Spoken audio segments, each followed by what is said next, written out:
Dr. Sutton, you wrote 3 series of books while you were a research fellow at the Hoover Institute. Can you give me basically the background of the content of these series? Yes, the series I wrote at the Hoover Institution at Stanford University concerned the transfers of Western technology to the Soviet Union, and essentially it comprised 3 individual books. Each book covers a period of time since 1917. And then you wrote a second series of books on Wall Street. Yes, these were trade books. In other words, they're not academic books. They're written for the general public. They concerned the build-up of the 3 types of socialism: Bolshevik socialism in Russia, what we might call welfare socialism in the United States, and Hitlerian or National Socialism. And each book examines the financing and the contributions made by Wall Street, by international bankers, to the development of that specific form of socialism. Now, in your research and analysis, and your efforts to bring out the facts about what was going on in our society, did you encounter any effort to discourage you, to prevent you from bringing out the background of America's involvement in the financing of international communism? Yes, very definitely. For example, when I was at the Hoover Institution, in 1972, I went to Miami Beach to give some testimony before the Republican National Committee. And although a congressman had hand-delivered to the wire services this testimony, which was later printed, the wire services refused to transmit it to the newspapers. Then when I got back to the Hoover Institution in California, I was called into the office of the director, and I was told in no uncertain terms not to make any more speeches like that, and that this information should not be made public. This was the information that we were giving the Soviet Union the technology to develop its war potential? Oh yes, at that time we were in Vietnam, and as you know, the Soviets were supplying the North Vietnamese. This was 1972? 1972, yes. And for example, I knew that the Gorky plant, which was built by the Ford Motor Company, the Gorky plant in Russia produces the Gaz series of vehicles. The Gaz vehicles had been seen on the Ho Chi Minh Trail. We were supplying equipment to the Gorky plant in the middle of the Vietnamese War, and these trucks were being used to carry ammunition supplies, which were killing Americans. I thought this was morally wrong, and I said so at Miami Beach and at the Hoover Institution. And it was this type of information that was suppressed. And so what eventually happened as far as your activities at the Hoover Institution were concerned? Well, I didn't pay much heed to the warnings. I published a book called National Suicide in the following year, which summarized our assistance to the Soviets, our military assistance to the Soviets. And when that book came out, again, there was great pressure to stop the book. There was pressure on both the publishers and me personally. And I felt I couldn't take this, and a few years later I just left the Hoover Institution, and since 1975 I've been an independent author without any ties whatsoever. Let's go a little bit into the background of the financing of the German war machine that we fought in the period 1941 to 1945. Could we start, first of all, with the original financing of Hitler between 1922 and 1923, when he was first making his effort to come into prominence in Germany? The original financing of Hitler, that's in the years 1922, came only partly from Germany.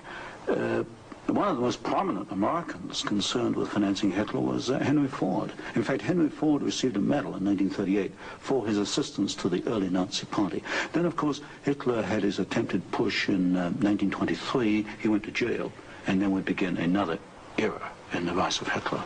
Right, and of course, he eventually came to power in 1933 by the electoral process. What about the financing of Hitler's electoral activities in 1933? This I can trace. I have traced it very exactly. I discovered amongst the Nuremberg records a series of bank transfer slips to the Delbrück-Schickler Bank in Berlin to an account which was under the control of Rudolf Hess. And this was the fund that was used to finance Hitler's access to power in March 1973. And amongst the corporations that transferred money to Hitler, I find not only R.G. Farben, which is quite widely known, but also German General Electric, AEG, which is under the control of General Electric in the United States, or was at that time, and companies like Osram and... Now, what was the tie-in between Osram and General Electric? The tie-in was a share tie-in.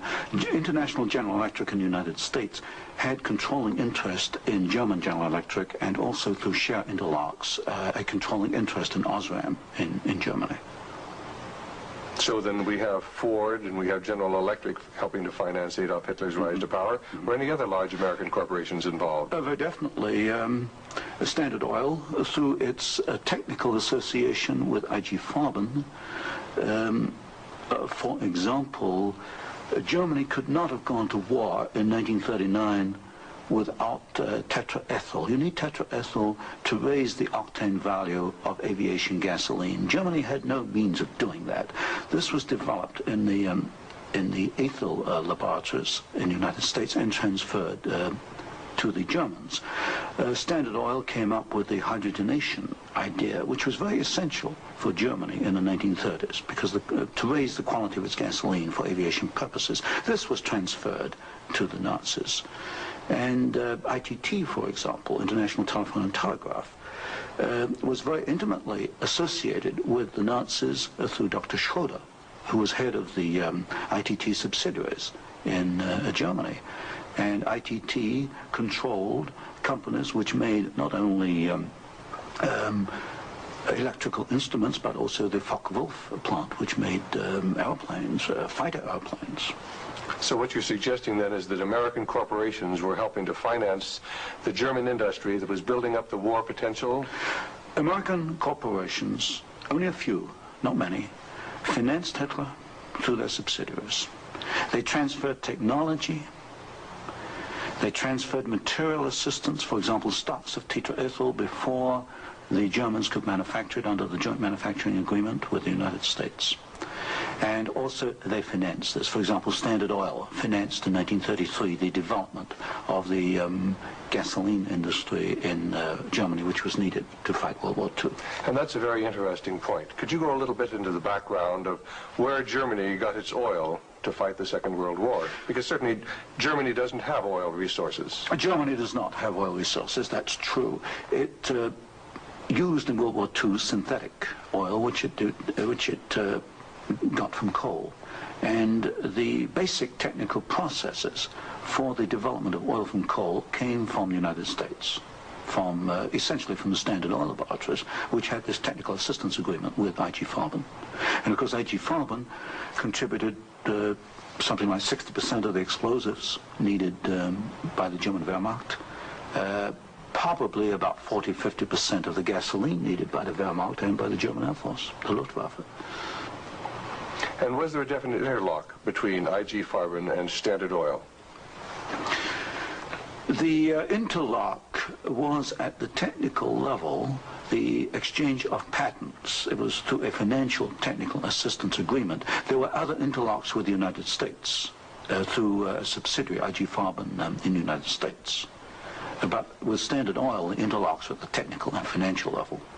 And is it a fact, it's been stated, that there were members of the board of directors of Standard Oil who were also on the board of directors of American IG Farben?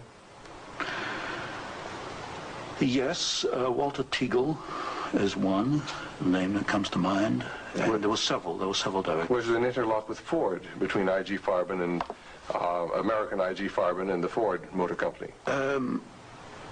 Not that I can recall, not offhand. Not offhand.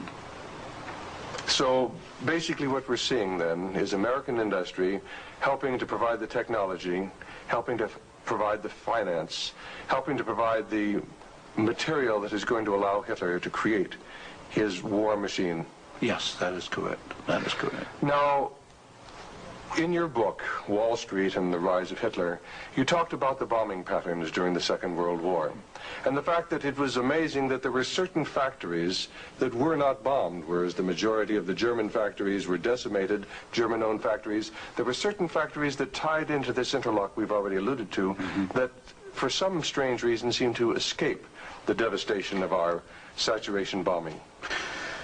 In World War II, the German electrical industry was or should have been a prime target for Western bombing.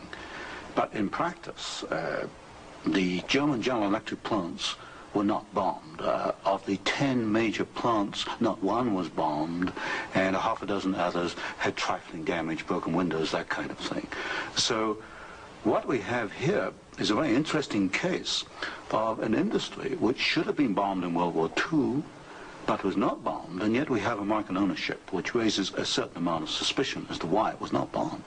But as far as the German-owned electrical companies, did they undergo a rather heavy bombing? I took a look at that. The Siemens plant, for example, they were bombed. There's no question. But the industry was not targeted as a general target. So Siemens, for example, was not bombed as heavily as, say, tank plants or aviation plants, that kind of thing. You mentioned the Ford plant in Cologne. Was this a prime military target? The Ford plant in Cologne should have been a prime military target. For example, the British Air Force, the Royal Air Force, did bomb the Ford plant at Poissy in France. But the Ford plant in Cologne, which was by far the largest Ford plant in Germany, was not bombed in World War II. But did our military planners intend to bomb it? In other words, was it on the aiming report? Well, I did look at the aiming reports for the plants in Cologne. Ford was known about. They knew that it was producing equipment for the Wehrmacht. But it was not bombed. It was scheduled as a target, but it was not bombed. So somewhere along the line, as far as the planning was concerned, the name of the Ford motor plant in Cologne was deleted, and yet the city of Cologne itself was totally decimated. The city of Cologne was decimated, as of course many other cities in Germany were decimated. But somewhere along the line, something happened. I suspect it was in the aiming committees, and without question, orders were sent out not to bomb certain targets, even though these were prime military targets. And that's rather reminiscent of some of the orders that went out during the Korean War, some of the orders that went out during the Vietnamese War to leave specific targets within the enemy's domain untouched by our strategic bombing. I understand that was so, although I've not investigated it. Now, in your book, Wall Street and the Rise of Hitler, there was one very interesting section about a special fund that Heinrich Himmler had, and the funneling of money from German corporations into this fund, even up into the years 1943 and 1944. And many of these corporations had strong ties into the American corporations, into the American parent corporations. Could you tell us a little bit about the Kepler Fund? The Kepler Fund was also known as the Konto S Fund. It was what we might call Heinrich Himmler's personal slush fund. He used it for his own personal projects. And what amazed me was both in 1933 and in 1944, the 2 years for which I examined the records, over half the funds came from American corporations. For example, in 1933, ITT, Standard Oil, General Electric, and possibly Osram were contributors. Even in 1944, in the middle of World War II, we find that ITT was funneling funds to Heinrich Himmler's fund through Schroeder, who was the chairman of the ITT subsidiaries in Germany. We also find that Depag, the Standard Oil subsidiary in Germany, was financing Heinrich Himmler, and this was in the middle of World War II. Now, were these facts ever brought out at the Nuremberg hearings? They were never brought out at the Nuremberg hearings, although the documents do exist within the files, within the records. They have not been published, as far as I know. And you actually had access to these records? Yes, there's some 400 tons of these records available, and many of them were at the Hoover Institution, or copies were at the Hoover Institution, and that's where I found the original documentation. I think it's a tragic part of our history when the American public doesn't realize the interplay then between great American corporations and the financing, the funding of the Nazi movement. Now, I wanted to talk just a little bit about the Nuremberg trials, because at the Nuremberg trials, the Nazis, the Nazi war criminals, the Nazi generals were held specifically guilty for what transpired. Were there any Americans involved? Were any Americans indicted? Were any Americans convicted as far as the financing of the Nazi war movement? Very definitely not. I looked at the criteria for what we might call war crimes under the Nuremberg tribunal. And there's no question in my mind that certain Americans well fitted the criteria which required indictment and trial, but no Americans were ever brought to trial. Do you think there was any conscious effort to conceal this fact, both from the Nuremberg War Tribunal and from the American public? Well, there was a conscious effort in the fact that these businessmen were very prominent in stating in 1946 that they had no knowledge of what Hitler was doing, and yet they were intimately involved with the build-up with Hitler. I suspect that this was not published in the media at the time, although I've not checked that. But certainly the role of American corporations and American businessmen in aiding Hitler has not been published. Now, what about the actual financing? What about the loans from large American banks, from large British banks, to Hitler's government in that period between 1933 and 1939, when Hitler was preparing for war? Well, you've got to go back a little earlier and look at what are known as the Young loans, which were very important because I think they brought about the economic collapse of Germany in 1933. That was the Young plan. This was Owen Young, who was, of course, chairman of General Electric. Here we got a man who actually made the loans as an officer of the United States government, which brought about the collapse of Germany in 1933, enabling Hitler to take over. And then subsequent to 1933, you get a series of loans. A very good one is Standard Oil, which loaned several $1 million, at least, to Germany to build up its aviation gasoline facilities. And there are other examples. Fine. Well, I'd like to get a little bit into the background of the financing of Bolshevism, because I think this is vitally important. And we can go back to the period after the Second Revolution, which was in October and November of 1917. The initial financing of Lenin's movement, how did it tie into the American corporations? Was there any American involvement in that period between 1917 and 1918, when Bolshevism was just beginning to get a foothold in Russia? Yes, there were several incidents. The most important is one involving Colonel William Boyce Thompson, who was the largest shareholder in the Chase Bank, which of course today is Chase Manhattan Bank. And I published in one of my books a copy of a cablegram which transferred funds from New York to Petrograd in December 1917, $1 million to be precise. And Colonel Thompson made the statement later that this $1 million was given to the Bolsheviks to consolidate. They had just begun to take over Russia. They only controlled Moscow and Petrograd at that time, to aid the control that the Bolsheviks were extending in Russia. This is a very clear case. $1 million, American funds, transferred through an American Wall Street intermediary to the Bolsheviks. And didn't you publish that document here in Wall Street and the Rise of Bolshevism?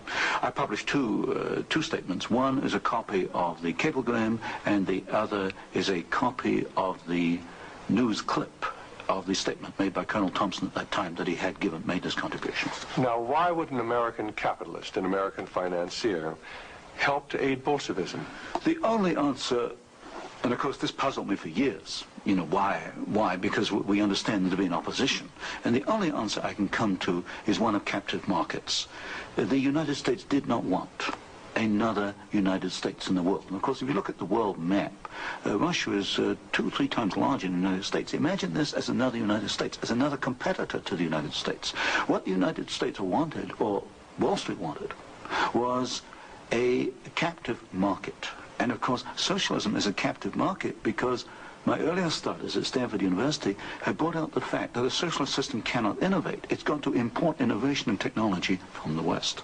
And so I think the aim behind this was to encourage the development of Marxism and other types of socialism, because this would give these Wall Street bankers control of a world market, a captive market. At the end of the First World War, Russia was devastated by famine, and America sent a relief mission. It was the Hoover mission. Do you know any of the facts surrounding the activities of the Hoover Commission? Well, there's no question that in 1922, 1923, Russia was finished. Industrial output was perhaps 8 or 10%. of 1913 figures, and people were starving by the hundreds of thousands.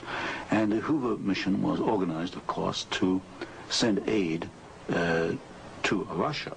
But most of the aid went to the Bolsheviks, who controlled really quite a small part of Russia at that time. Only a very small part of the aid went to the White Russians or to the Far East. And then after 1922 and 1923, Lenin instituted something known as the New Economic Policy, or this series of 5-year plans. Can you tell us about the 5-year plans and the part that the major American corporations, major world corporations, played in building up the Soviet Union? Well, there are two separate phases here. The new economic policy was started in 1923 by Lenin, and I found, and I published this in my first book from Stanford, that every single Russian industry was rebuilt or restarted by foreign corporations, mostly German, British, French, and American. By 1928, Russia was back to approximately its 1913 industrial output. And at that point, she began to think of these grandiose 5-year plans.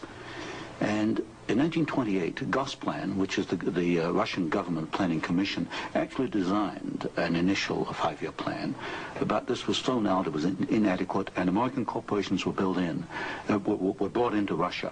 And the first 5-year plan and the second 5-year plan were actually designed in the United States by American corporations. And what were these corporations? Which ones specifically were involved? The design of the first 5-year plan was by a corporation probably not known to most Americans, Albert Kahn.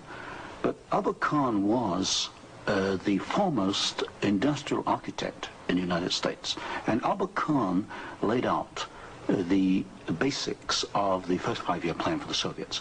And then we find, again, the same corporations involved with the construction of the plants. International General Electric, most certainly, DuPont, Ford Motor, Hercules Motor, Curtiss-Wright in aircraft engines, and even some corporations which today were forgotten about, like Valti and Chance Vought. These were aircraft manufacturers at that time. And so American corporations came in and they built the first 5-year plan. But what was important, the Soviets then copied these plans, and this accounts for the tremendous Russian output. They took this initial equipment and they multiplied it, they copied it by the hundred. Now, how about Ford Motor Company? Did they play a part in the building up of the Soviet potential? Very definitely. Ford Motor Company built the Gorky plant, and the Gorky plant produces the GAZ series of vehicles, that's GAZ, and these are trucks, and there's some automobiles. And right from the early 1930s, you find that the GAZ plant has had military potential, and Ford knew that when it went in and built the Gorky plant. And we know it because I found statements to this effect within the State Department files. Sometimes we hear the name Averell Harriman. Did he play a part in building up the Soviet technology? Very definitely. In fact, Averell Harriman came out of the Soviet Union financially at a profit. He took over the Georgian manganese concession in the early 1920s. Got this back on his feet for the Soviets, and manganese became a prime export for the Soviets, and so they were able to sell this abroad, get foreign exchange, which financed their industrialization.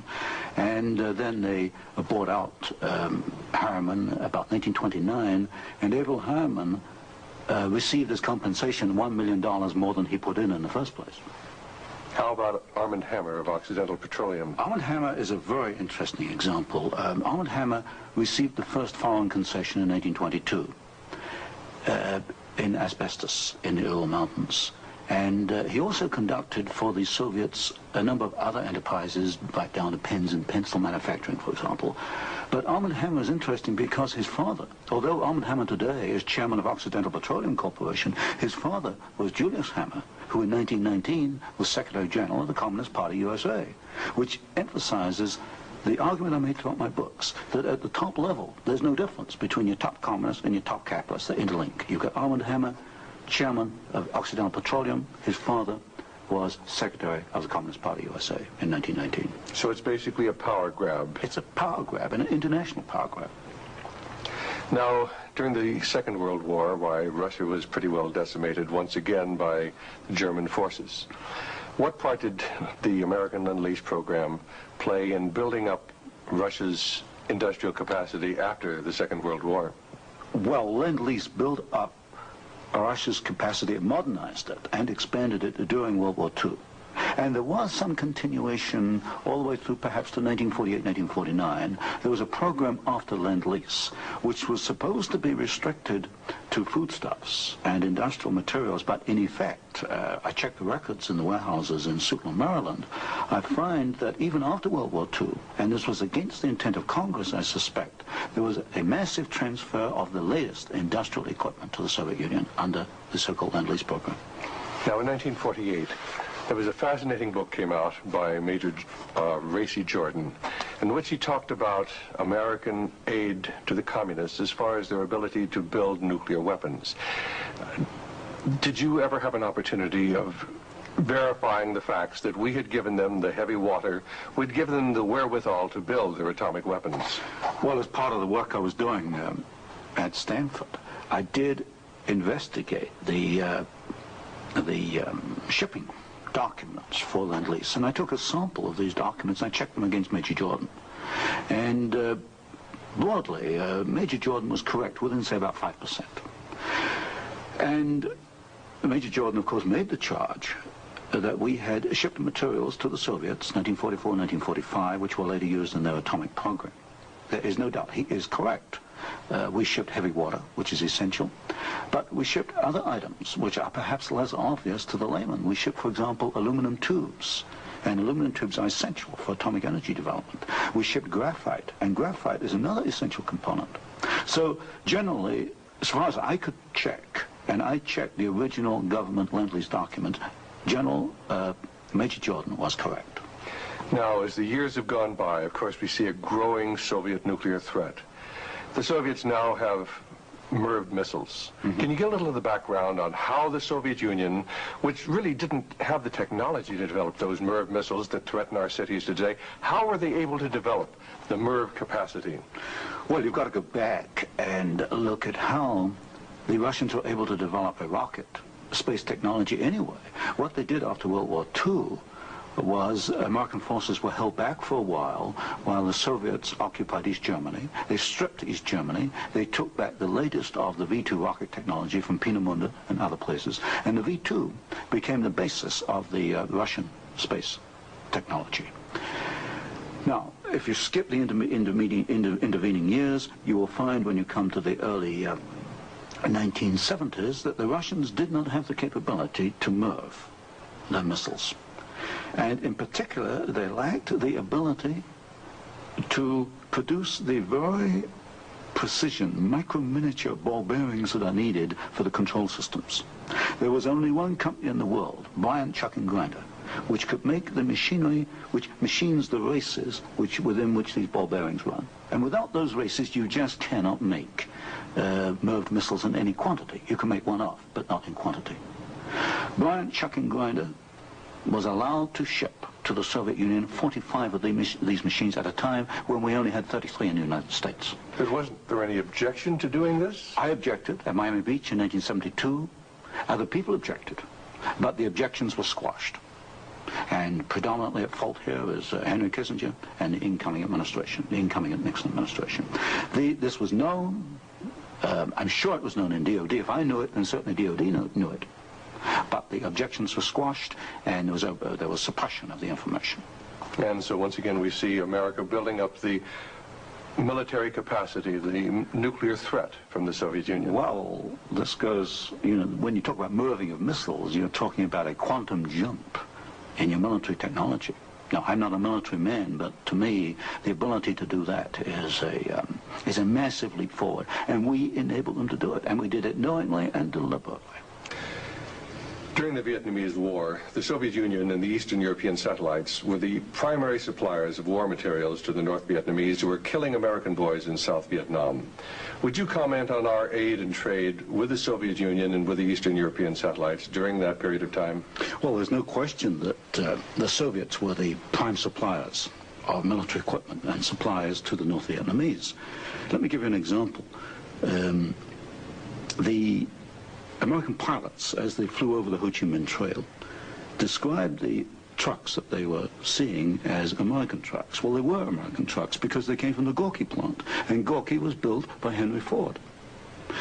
And so you have the situation where we were, in effect, supplying both sides in the Vietnamese War. But the trucks were being built by the Soviet Union. However, were they getting any materials from the United States to help build those trucks? Yes, in the early 1970s, I know specifically of shipments of equipment into the Gorky plant while the war was going on, which in effect were aiding the Soviets to build more trucks to be used by the North Vietnamese. How about loans? Was America extending loans to the Soviet Union during this period when they were the primary financiers of the North Vietnamese? Yes. Beginning about 1970, there was a massive grant of loans to the Soviet Union. I'd say by about 1976, it must have totaled perhaps $40 billion outstanding. And so this, of course, these loans were used to enable the Soviet Union to purchase industrial equipment in the United States, and this industrial equipment was used to manufacture, in part, military supplies which were used against us in Vietnam. How about Russian shipping that was being used to ferry supplies to North Vietnam? Shipping is a very interesting example because the Soviets published a shipping register, about 6,000 ships, and I analyzed every one of these ships, both the origin of the technology of the ship itself, the hull, and the engine. Most of them are marine diesel engines. And I find that 60% of the Soviet merchant marine, which of course has military usefulness, 60% was built aboard. Only 40% in the Soviet Union, and that largely to Western design. But when you come to marine diesel engines, you find something really fascinating. You find that 80% of the marine diesel engines in Soviet merchant ships are Western engines, Burmeister and Wain of Copenhagen, Sulzer of Switzerland, Fiat of Italy, because that name has come up before. But the other 20% of marine diesel engines built in the Soviet Union are built to Western design under technical assistance contracts from Sulzer and Burmeister and Wain. So in effect, there could be no Soviet merchant marine without assistance from the West. How about the building of the Kama River plant? Kama River was built in the late 1960s, early 1970s. The basic design contract was let to the Italian firm of Fiat. Giovanni Agnelli is the chairman of the board. And this is important because Agnelli is tied in with Chase Manhattan Bank. He's on the International Advisory Committee of Chase Manhattan. What caught my attention was that Fiat does not manufacture automobile manufacturing equipment. All the Fiat plants in Italy contain American equipment.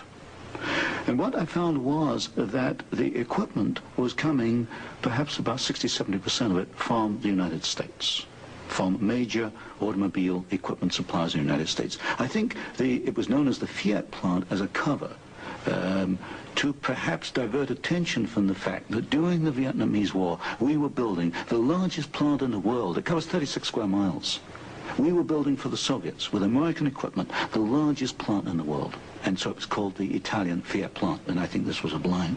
And so they were building their trucks and armored personnel carriers and other things that could be used then for warfare in South Vietnam? We knew that the Kama plant had military potential. In 1972, I wrote it in National Suicide. I said as much in Miami Beach in 1972. This plant has military potential. It can produce military vehicles. We knew it. And of course today in Afghanistan we find that the Kama vehicles that are there in Afghanistan today from the Kama plant built by American and Italian companies. And it was after you brought out this information that efforts were made to suppress your book, National Suicide, and your other studies? Yes, because I was bringing out the fact that the Kama River plant had military potential, that we were moving the missiles with the Bryant chucking grinder equipment, and of course other facts along these lines.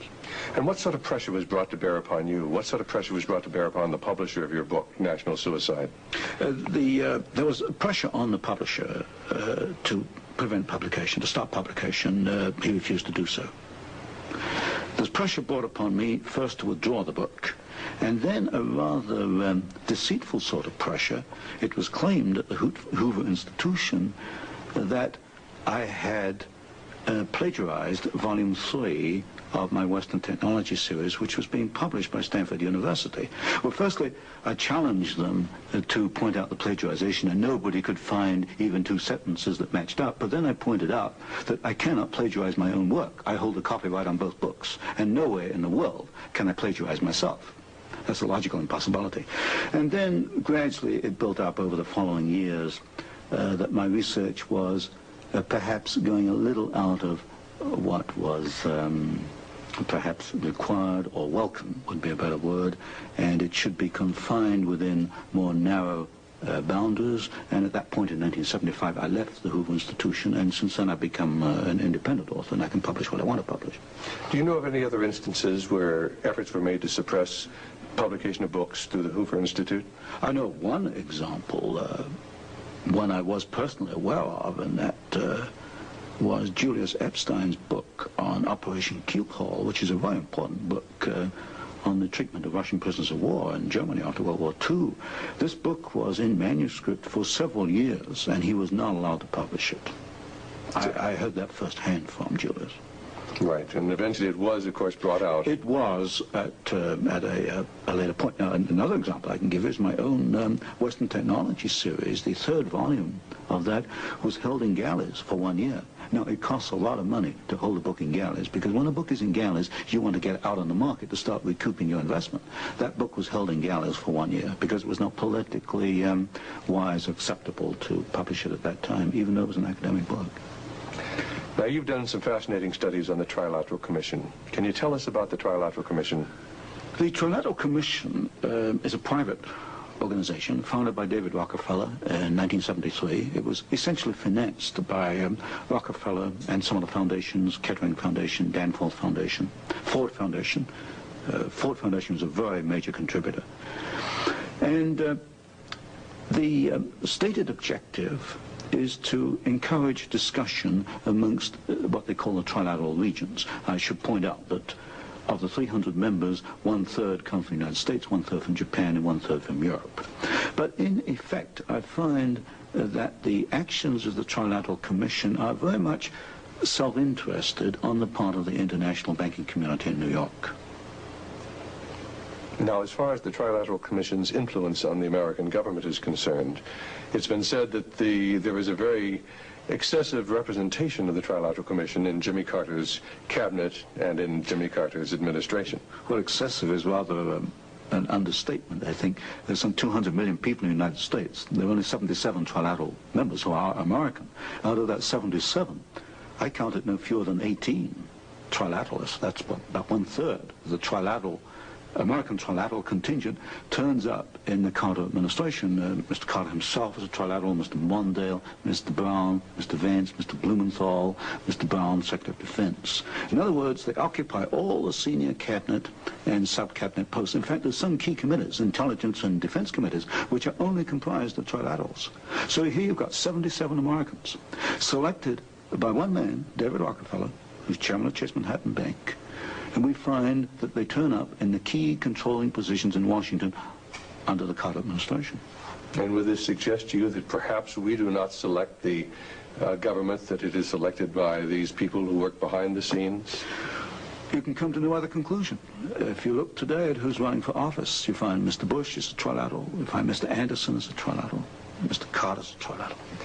We find articles appearing in Newsweek magazine, Time magazine, U.S. News and World Report, many of the major media telling us there's really nothing to be concerned about from the Trilateral Commission. Is there any interlock between the Trilateral Commission and the major media in the United States? Yes, there is an interlock, particularly in the news media. For example, the Chicago Sun-Times, the executive editor there, James Hoagie, is a trilateral. You'll find Saul Leinowitz is a director of Time magazine. And I think, yes, Henry Schacht is a director of CBS. So there very definitely is an interlock between the trilaterals and the media. And perhaps this is the reason, then, that they rather play down the influence of the Trilateral Commission on contemporary American government. Yes, I had a computer survey made of all articles that have been printed on the Trilateral Commission since 1973. I could find worldwide only 73 articles.